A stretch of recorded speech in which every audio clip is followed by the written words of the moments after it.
South Africa, where parents are urged to encourage their children to play more. Experts warn that children who don't play enough when they're young may grow into anxious and socially misaligned adults. New research has also found that play-based learning helps children identify problems, imagine solutions, and learn how to form new connections. To discuss this, we are joined by Susan Burgess, who's the Foundation Phase Curriculum Manager at Curro Holdings.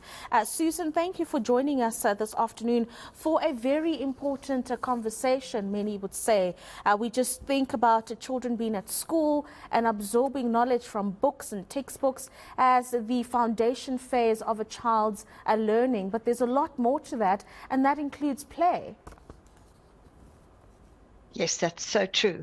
In Curro, we really value the worthiness of play.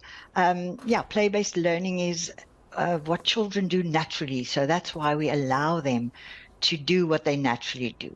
And then through moving and through exploring and experimenting, it provides a solid foundation for all these necessary skills to form so that they can be confident and independent when they jump into grade 1. And what does this play look like? Is this just allowing the children to go out during a break time to play and engage each other, or are there some structured activities that a teacher would put together to afford them the opportunity to play while learning certain skills and the like? Yes, absolutely. Play-based learning is more structured learning. It's play with a purpose. So in play-based learning, you will find children exploring and they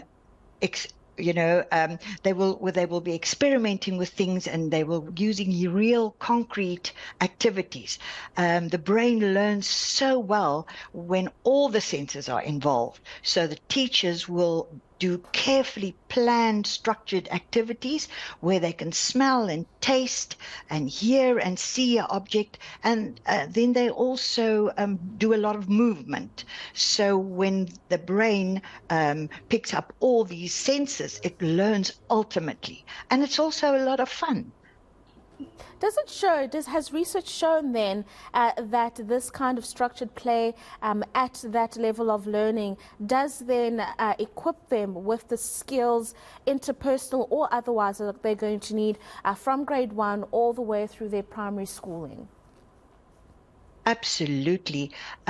When the children or the grade R's have mastered these skills, those are absolutely important skills, they will not only be better equipped to enter the more formal world of grade 1, but they will also be, we allow them to become natural or good citizens and well-balanced and, well-balanced adults in that sense.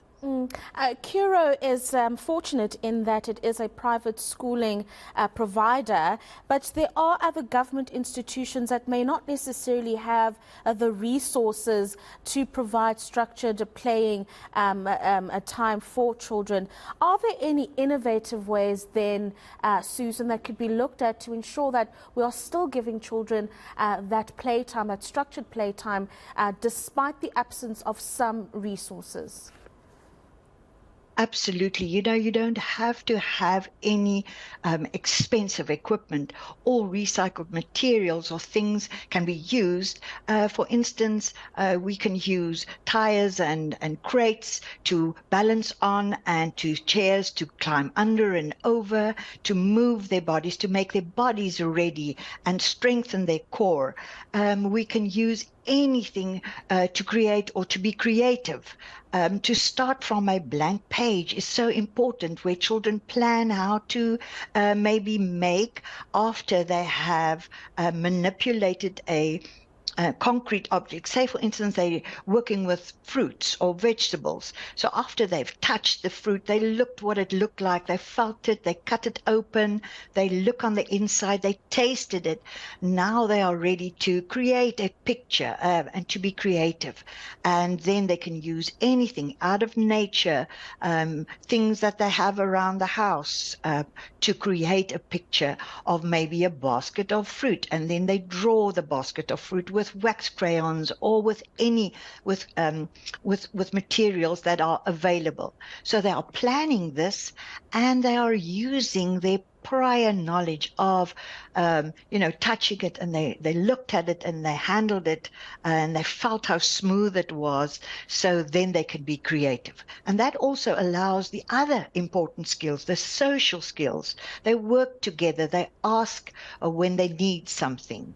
Those very important skills that they also learn. And so it's not about creativity. It's about exploring, but they can use any material. It doesn't have to be fancy equipment. Yeah, and then finally, how important is this structured playtime, Susan, for confidence building and allowing a child to express themselves? There are so many instances in the country where children are violated by family members or teachers or whoever it is, and they often, more than often than not, aren't able to speak up about what makes them uncomfortable because they don't have that voice or have built up the confidence to be able to speak up for themselves.